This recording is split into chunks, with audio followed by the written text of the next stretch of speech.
Arkadaşlar hepiniz videoma hoş geldiniz. Bugün Litvanya'yı gezeceğiz. Litvanya vlogu çekeceğiz. Vilnius'tayım. Vilnius, Litvanya'nın başkenti. Şu an arkamda gördüğünüz yer Saat Kulesi. Buranın tam meydanındayım. Buranın en kalabalık, Litvanya'nın en kalabalık olduğu yerdeyim. Şu an bahar festivali var burada. Bugün Mart ayındayız. Güneş var arkamda ama güneşe aldanmayın. Gerçekten çok soğuk. Altımda işçik var, kazak var. Boğazlı kazak giydim, mont giydim. Ona rağmen soğuk. Zaten akşamları durmak mümkün olmuyor. Sorun yok. Gezeceğiz hep beraber. Sağlıcakla kalın. Takipte kalın.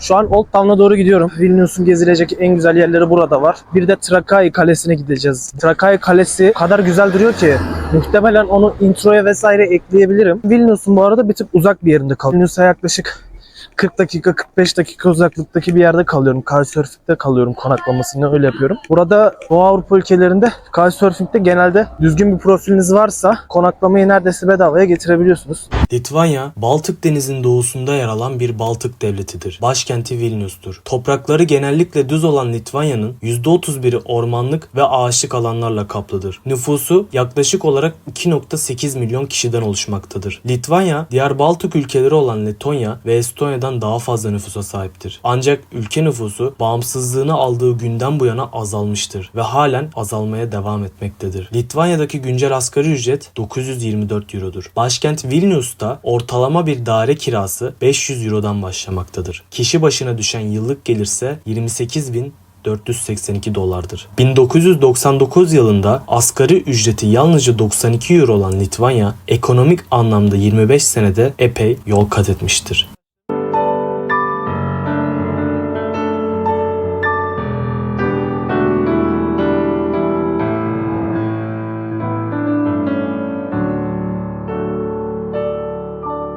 Litvanya'da şu an insanlar baharın gelişini kutluyor ve sokaklarda şarkılar söylenip pazarlar kurulup gösteriler düzenleniyor. Kendimizi bir anda bunun içinde bulduk. Ortamın sakinliği ve insanların mutluluğu gözümüzden kaçmıyor.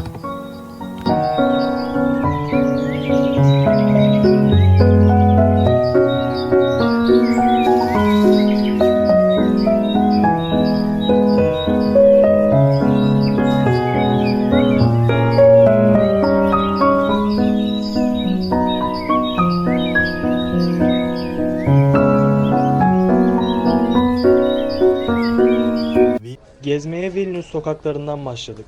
Vilnius'ta düzenlenen Bahar Festivali'nin keyifli atmosferinde festival bölgesinin içine kurulmuş birbirinden renkli dükkanlar bulunuyor. Şu an sizler yemek yiyen insanları görüyorsunuz. Ben de denemek için buradan bir tabak yemek aldım. Yemeğin tadı gerçekten güzel, damak zevki olarak bize çok da uzak değil.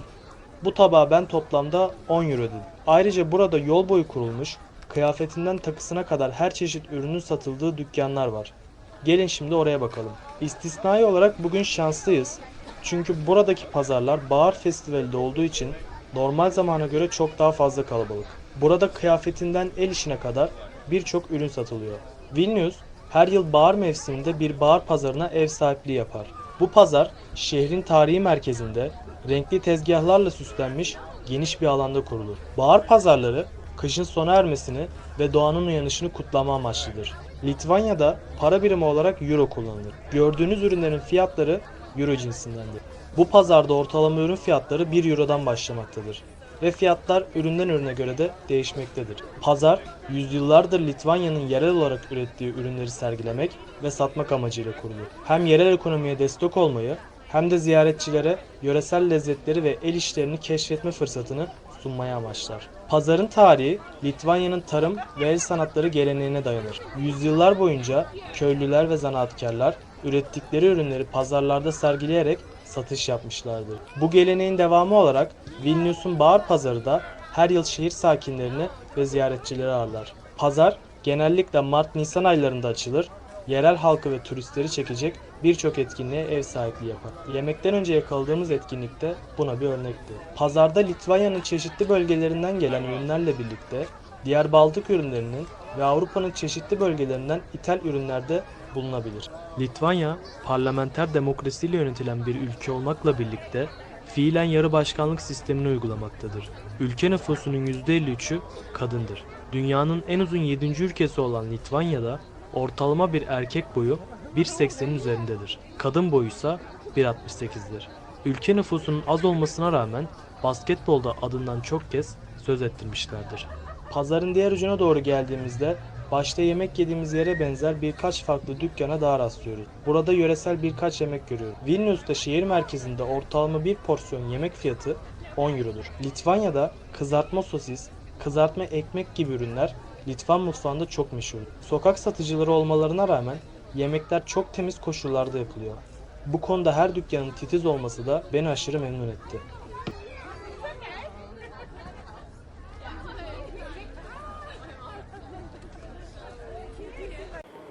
Şimdi ikinci el kıyafetlerin satıldığı bir çadıra giriyoruz. Çadırın küçük, insan sayısının bir hayli fazla olduğunu söyleyebiliriz. Litvanya'da ikinci el kıyafet satılan dükkanlar çok yaygın. Bu dükkanlar normal satış yapılan mağazalar kadar tercih edilmektedir. Kıyafetlerin kullanılmış olmasına rağmen kesinlikle temiz göründüğünü belirtebiliriz. Burada bulunan kıyafetler doğaya daha az zarar veren bir alışveriş imkanı sunuyor. Burada her zevke uygun kıyafet bulmak mümkün. Klasik tarzı sevenler için vintage elbiseler veya trende uygun giysiler ve aksesuarlar da mevcut. Fiyatlar elbette sıfır ürünlere göre daha uygun. Özellikle kaban, süveter, kazak gibi ürünler görüyoruz. Bu da elbette ne kadar bahar gelse de Litvanya'nın havasının halen soğuk olduğunu bizlere hatırlatıyor.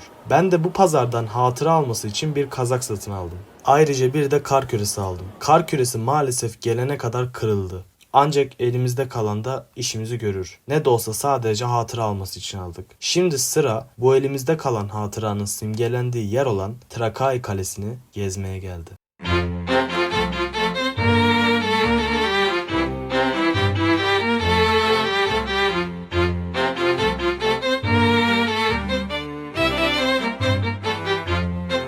Şu an Trakai tren istasyonundan indim. Trakai Kalesi'ne ulaşmak için ortalama bir 20 dakika 30 dakika kadar yürümemiz gerekiyor. Kuru bir soğuk var. Boyunluğumu taktım. Ufak ufak yürüyorum. Kaleye giriş ücreti arkadaşlar 10 euroymuş. Eğer Isaac kartınız varsa 5 euroya girebiliyorsunuz. Isaac kart almak için de üniversite öğrencisi olmanız yeterli. Avrupa'yı bu şekilde çok daha uyguna gezebilirsiniz. Bu ülkede bizim için önemli olan bir grup var. Onlar da Karay Türkleri. Karay Türkleri Kırım merkezli azınlık bir gruptur. Şu an bulunduğumuz Trakai'de dahil olmak üzere dünyanın dört bir tarafına dağılmışlardır. Karay Türkleri günümüzde İsrail'de de yaşamaktadır. Musevilik inancını benimsemişlerdir. Musevi Karay Türklerinin Litvanya'daki tarihi 14. yüzyılın sonunda Litvanya Grandükü Vytautas'ın Kırım'dan birkaç yüz Karay ailesi getirip onları Litvanya Grandüklüğü topraklarına yerleştirmesiyle başlamıştır. Litvanya Grandükü ve Karaylar arasındaki ilişkiler genel olarak o dönemden günümüze kadar hep iyi olmuştur. Litvanya'da yaşayan askeri ve sivil olmak üzere iki gruptan oluşan Karaylar, Trakai'de asker olarak görev yapıyor ve Karaylar şehir güvenliğinde ve kerlilerin korunmasında görevlendiriliyorlardı. Günümüzde Karayların artık böyle bir görevi kalmamıştır. Karai, İbranice dilinde okumak anlamına gelmektedir. Tevrat'a bağlı kalmalarından dolayı Tevrat'ı okuyanlar adını alarak bütün Musevi mezheplerinden ayrılırlar. Karaylar diğer Musevi topluluklarından hem Talmudist olmamaları hem de Türk kökenli olmaları cihetiyle ayrılırlar. Kendilerine Yahudi denmesini hoş karşılamazlar ve Museviliğin bir mezhebi yakıştırmasını da kabul etmezler. Karaylik aslında eski ahitin saf bir inancıdır ve bu bağlamda sözlü veya yazılı herhangi bir dini otorite kabul etmemektedir. Temel olarak 10 emiri esas alırlar. Karayların konuştukları dil Kıpçak Türkçesi grubuna dahildir. Dilinin Türkçe ve Türkçe lehçeleriyle birçok ortak özelliği vardır. Günümüzde Trakai'de yaşayan Musevi Karay nüfusu giderek azalmaktadır.